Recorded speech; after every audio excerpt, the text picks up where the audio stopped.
Abra a mente e conecta-te. Mais uma vez, boa tarde Moçambique, estamos mais uma vez em direto, ainda na Procuradoria-Geral da República, onde já decorreu a audiência da queixa submetida pelo Centro para a Democracia e Direitos Humanos sobre os crimes do Serviço Nacional de Investigação Criminal, mas também da Polícia da República de Moçambique. No total foram submetidos contra cerca de 65 mortes e mais de 1000 feridos, mas claro que o número foi aumentando com o tempo, mas essas pessoas também vão ter justiça aqui. Neste exato momento sai o professor Adriano Vunga, a mídia aqui já posicionada. Então, como é que vai isso? Tá tranquilo. Está um dia de chuva. Professor Adriano Vunga, como é que decorreu a audição? Podemos... Isso pode ser? Vamos em direto.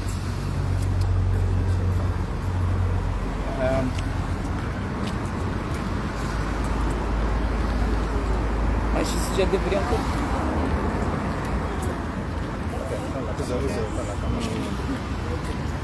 Continuamos aqui, acabou de decorrer-se a audição, vamos ter... Bom, a audição que tivemos aqui na Procuradoria-Geral era sobre as vítimas mortais causadas pelas balas disparadas pela Polícia da República de Moçambique, em particular a UIR e o Cernic, que, como sabem, no quadro das manifestações que se realizam no país, andaram de bairro em bairro a disparar para matar moçambicanos. E o direito à vida, o direito à integridade física tem que ser preservado e os direitos humanos respeitados, independentemente da situação política. Os direitos humanos. Então, viemos aqui para dar seguimento a esse processo. A ação que metemos era sobre as 67 vítimas que foram assassinadas no período de outubro a meados de novembro. Então, viemos dar seguimento a isso e atualizar o processo para incluir as vítimas assassinadas recentemente, sendo a última das vítimas o Mano Chotas e o outro que foram assassinados no distrito da Moamba, no posto administrativo de Ressano Garcia. É a luta para se fazer justiça às vítimas da ação do Estado. Como disse de manhã, há ações que são levadas a cabo nos tribunais nacionais, mas há aquelas ações que têm que seguir para os tribunais internacionais, como por exemplo aquela ação de um moçambicano que conduz um BTR contra uma moçambicana na Avenida Eduardo Mondlane. Esse tipo de ação configura um crime maior do Estado que tem que ser levados a tribunais noutra instância.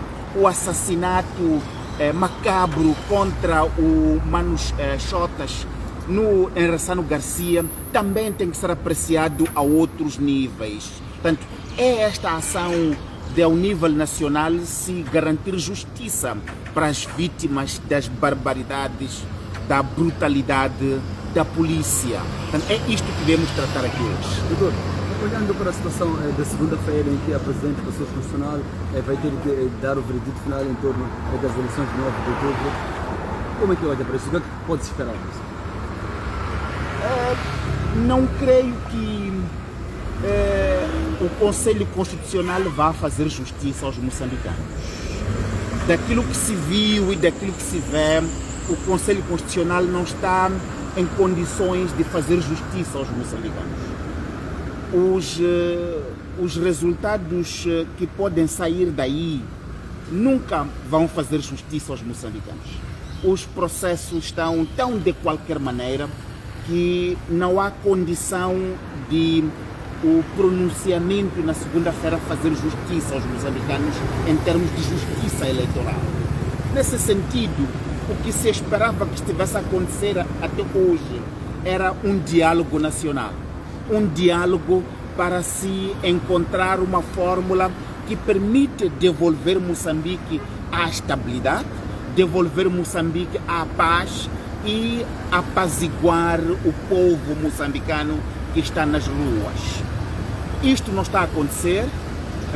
O Presidente da República foi queimando o tempo. O Presidente da República, Filipe Nyusi, foi queimando o tempo. A Presidente do Conselho Constitucional foi queimando o tempo. Foram dando voltas, não promoveram o diálogo que se esperava que acontecesse. E parece que não estão interessados em promover paz em Moçambique. Nota uma coisa muito simples. O Presidente Filipe Nyusi está de saída. Não era ele que devia estar à frente desses processos. Não é mais ele, porque ele não é parte do futuro, é parte do passado. Aliás, faltam quantos dias para terminar o mandato dele? Já não devia ser ele. Tinha que ser a Presidente do Conselho Constitucional a ter chamado as partes na sociedade moçambicana para perguntar qual é o caminho para frente.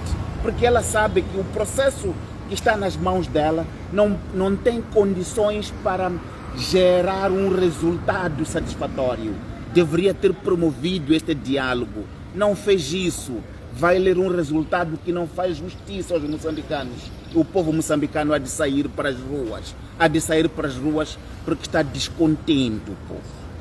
Não está descontente apenas por causa dos resultados eleitorais. Está descontente com as portagens ilegais.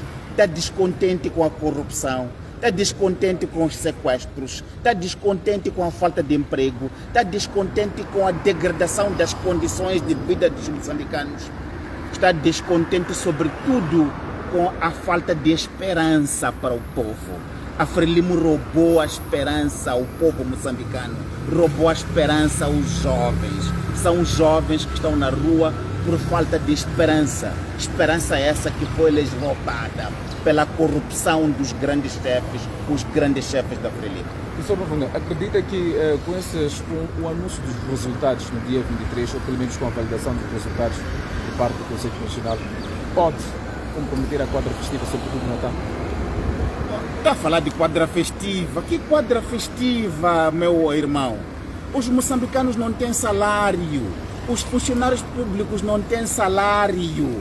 Não estou a falar de 13º, não tem salário os funcionários públicos. O salário que recebe é salário de miséria, que nem dá para comprar um frango, para comprar nada. É quadra festiva de o quê? Do que você está a falar? Não é quadra festiva de nada, meu irmão. O povo está a sofrer. O povo nem está a pensar nisso. É quadra festiva de coisa de o quê? Não há isso. Há quanto tempo que você não come um frango? Não come uma coisa ali assim? Porque tiraram isso. Então, o povo nem está a pensar nisso, meu irmão. O povo está a pensar no futuro dos seus filhos, no futuro dos seus netos.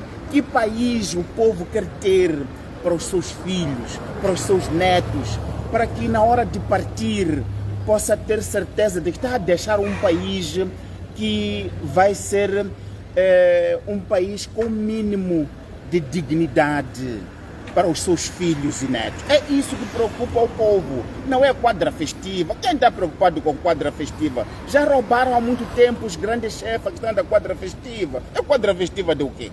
Doutor, há dias atrás a família do Elvino Dias foi forçada a abandonar a casa por ameaças. O que é que isto significa? Venâncio Mondlane também foi restaurado alguns processos contra ele. Há 2 meses foi assassinado Elvino Dias e Paulo Guambe. O que é que isto significa para a democracia moçambicana? Não, isso é uma indicação muito clara de que o Elvino Dias e o Paulo Guambe não foram assassinados por acaso. Este é um assassinato político, organizado por aqueles que estão no poder para silenciar o advogado do povo e o Paulo Guambe. E hoje, porque a mulher, a viúva, que está a sofrer com as crianças, tem elementos para fazermos justiça, estão a lhe perseguir. São os mesmos que mataram o seu marido que estão lá a perseguir hoje. Querem lhe silenciar, querem silenciar a justiça, querem silenciar através da mulher, da viúva de Elvino Dias, querem silenciar o povo. É isto que o povo está a dizer não. Todos estes processos que estão a mexer são processos michurucos, processos de nada, que não levam a lado nenhum, porque é o povo que está na rua, está contra eles porque roubaram a esperança do povo, está contra eles porque são corruptos, são contra eles porque roubaram o direito à esperança do povo. O povo está na rua para reivindicar o direito à esperança. Vamos ter que localizar a viúva do Elvino Dias, porque ontem fomos ter com ela e o pensamento é de constituirmos um fundo para ajudar os filhos do Elvino Dias, ajudar os filhos do Mano Chotas, os filhos das vítimas da brutalidade da polícia para conseguirem ir para a escola. Então, afinal a coisa é maior. Não é somente a questão das crianças, é também a situação das viúvas que tem que ser apoiadas. Então, é nessa ação que temos que nos empenhar como sociedade civil, como atores da sociedade, para assegurarmos que não somente há justiça para as vítimas, mas também damos dignidade às viúvas e dignidade aos filhos para conseguirem ir para a escola, para ter um futuro melhor. Futuro esse que o regime tenta lhes tirar através de assassinar os seus progenitores. Professor, voltando à questão da petição, como é que foi o processo da audiência em particular, numa altura em que a Procuradoria-Geral da República conta com um novo procurador no caso? Bom, não conheço o novo procurador, não sei quem é. Vai ser interessante nos aprofundarmos sobre quem é o novo Procurador-Geral da República, quais são as credenciais que ele tem. Não conhecemos, eu nunca tinha ouvido falar dele.